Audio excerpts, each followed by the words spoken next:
વિજ્ઞાન, સુનીતા વિલિયમ્સની વાપસી અને અંતરિક્ષમાં વિસામો. શ્રી ચિંતન ભટ્ટ.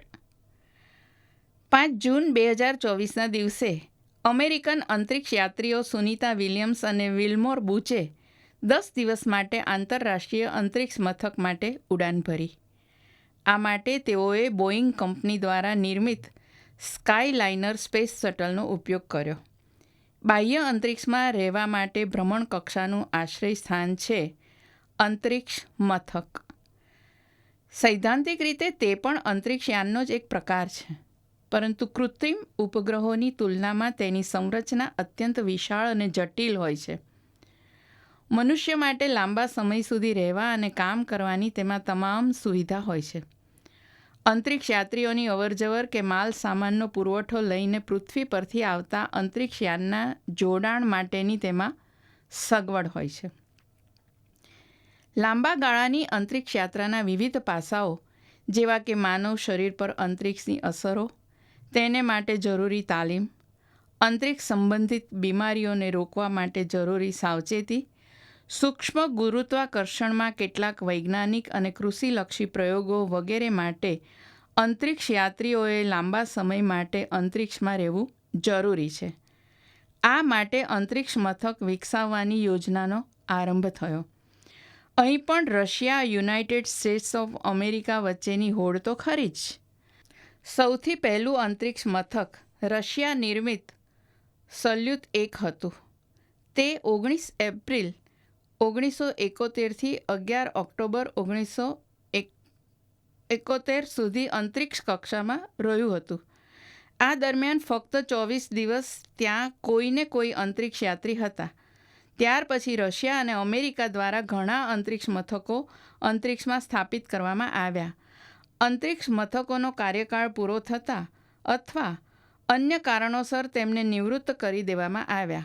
અત્યારે ફક્ત આંતરરાષ્ટ્રીય અંતરિક્ષ મથક જ કાર્યરત છે.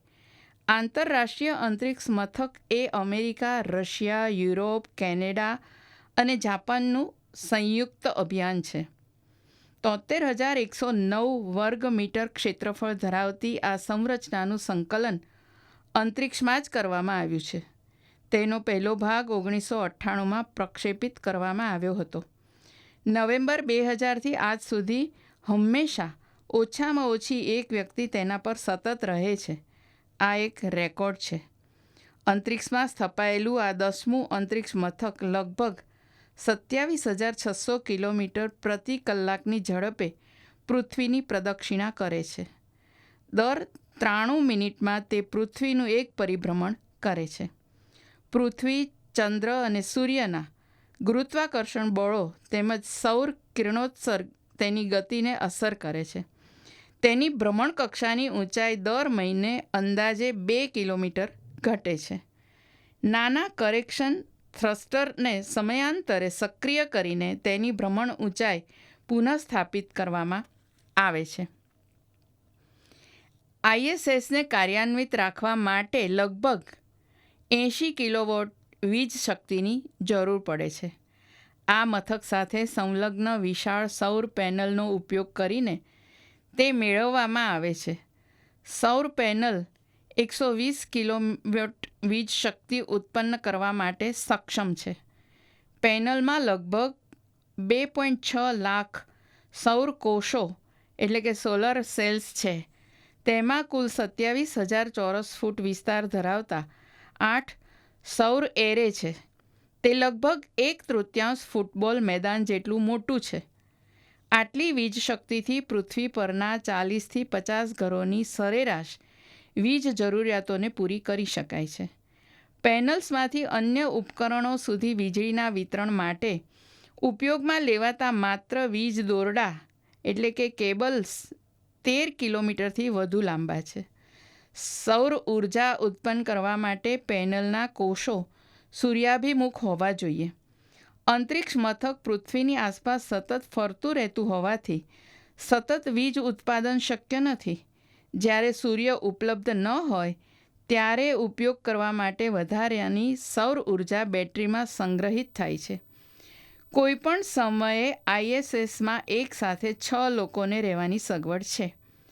પ્રમાણભૂત વાતાવરણીય દબાણ 1.013 બારના સ્તરે, બાર એટલે કે દબાણ માપવાનું એકમ, એ સ્તરે યાત્રી કેબિનનું દબાણ જાળવવામાં આવે છે.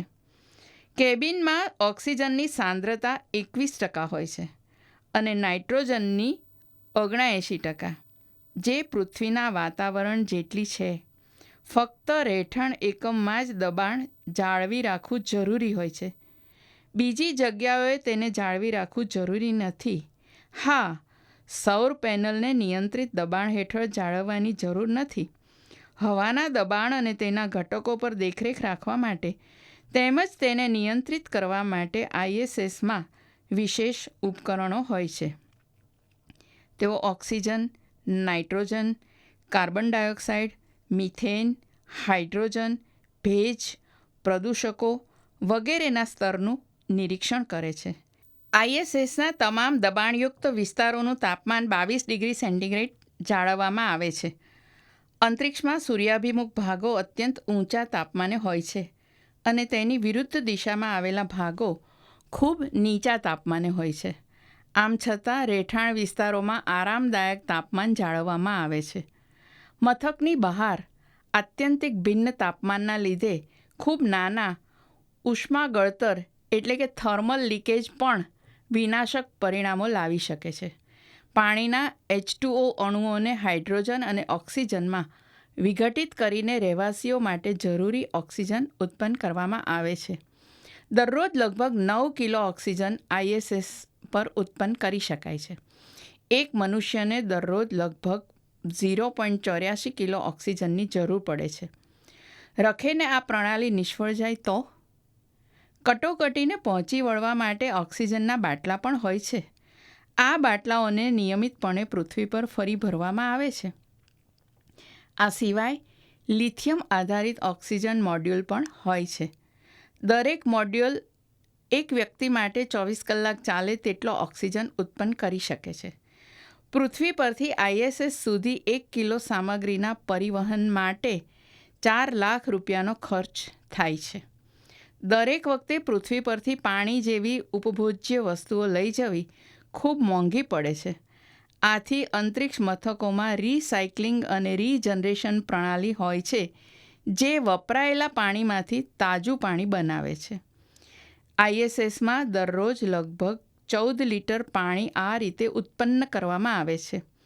અલબત્ત, કટોકટીની જરૂરિયાતો માટે એક અલગ ટાંકીમાં આશરે 2000 લીટર પાણીનો સંગ્રહ કરવામાં આવે છે. યાત્રીઓની હવા એટલે કે ઓક્સિજન અને પાણીની જરૂરિયાત રિસાયક્લિંગ દ્વારા સંતોષવામાં આવે છે. છતાં પણ જો જરૂર પડે તો પૃથ્વી પરથી આપૂર્તિ કરવામાં આવે છે. જ્યારે ખોરાક તો પૃથ્વી પરથી જ મોકલેલો આરોગવામાં આવે છે. પૃથ્વીથી અંતરિક્ષ મથક સુધી પરિવહન માટે અમેરિકન સ્પેસ શટલ એક સાથે 7 સભ્યોને લઈ જઈ શકતું હતું. રશિયન કેપ્સ્યુલ સોયુઝની ક્ષમતા 3 સભ્યોના પરિવહનની છે. વર્ષ 2011માં અમેરિકન સ્પેસ શટલ નિવૃત્ત થઈ ગયું ત્યારથી લાંબા સમયગાળા સુધી અંતરિક્ષ પરિવહનનો એકાધિકાર રશિયન કેપ્સ્યુલ સોયુઝને નામે હતો. અરે, અમેરિકન અંતરિક્ષ યાત્રીઓએ રશિયન સોયુઝમાં યાત્રા કરી હોય એવા પણ દાખલા છે. અંતરિક્ષ પરિવહન માટે અમેરિકા લાંબા સમય સુધી રશિયાનું ઓશિયાળું ન રહી શકે. નાસાના સહયોગથી અમેરિકન કંપનીઓએ અંતરિક્ષ પરિવહન યાન વિકસાવવાની યોજના બનાવી. સ્પેસએક્સ નામની કંપનીએ ડ્રેગન નામે અંતરિક્ષયાન વિકસાવ્યું, જેની ક્ષમતા 7 યાત્રીઓના પરિવહનની છે. લગભગ એક દાયકા પછી 2020માં અમેરિકન અંતરિક્ષ યાત્રીઓએ ફરી વખત અમેરિકન યાનમાં અંતરિક્ષ મથકની મુસાફરી કરી. બોઇંગ કંપનીએ અંતરિક્ષ પરિવહન માટે આંશિક પુનઃઉપયોગી અંતરિક્ષ કેપ્સ્યુલ સ્ટારલાઇનર બનાવી. લગભગ 4.5 મીટર વ્યાસની કેપ્સ્યુલ ડ્રેગન કરતાં નાની છે. તે પણ 7 યાત્રીઓનું પરિવહન કરવાની ક્ષમતા ધરાવે છે અને અંતરિક્ષ મથક સાથે 7 મહિના સુધી જોડાયેલું રહી શકે.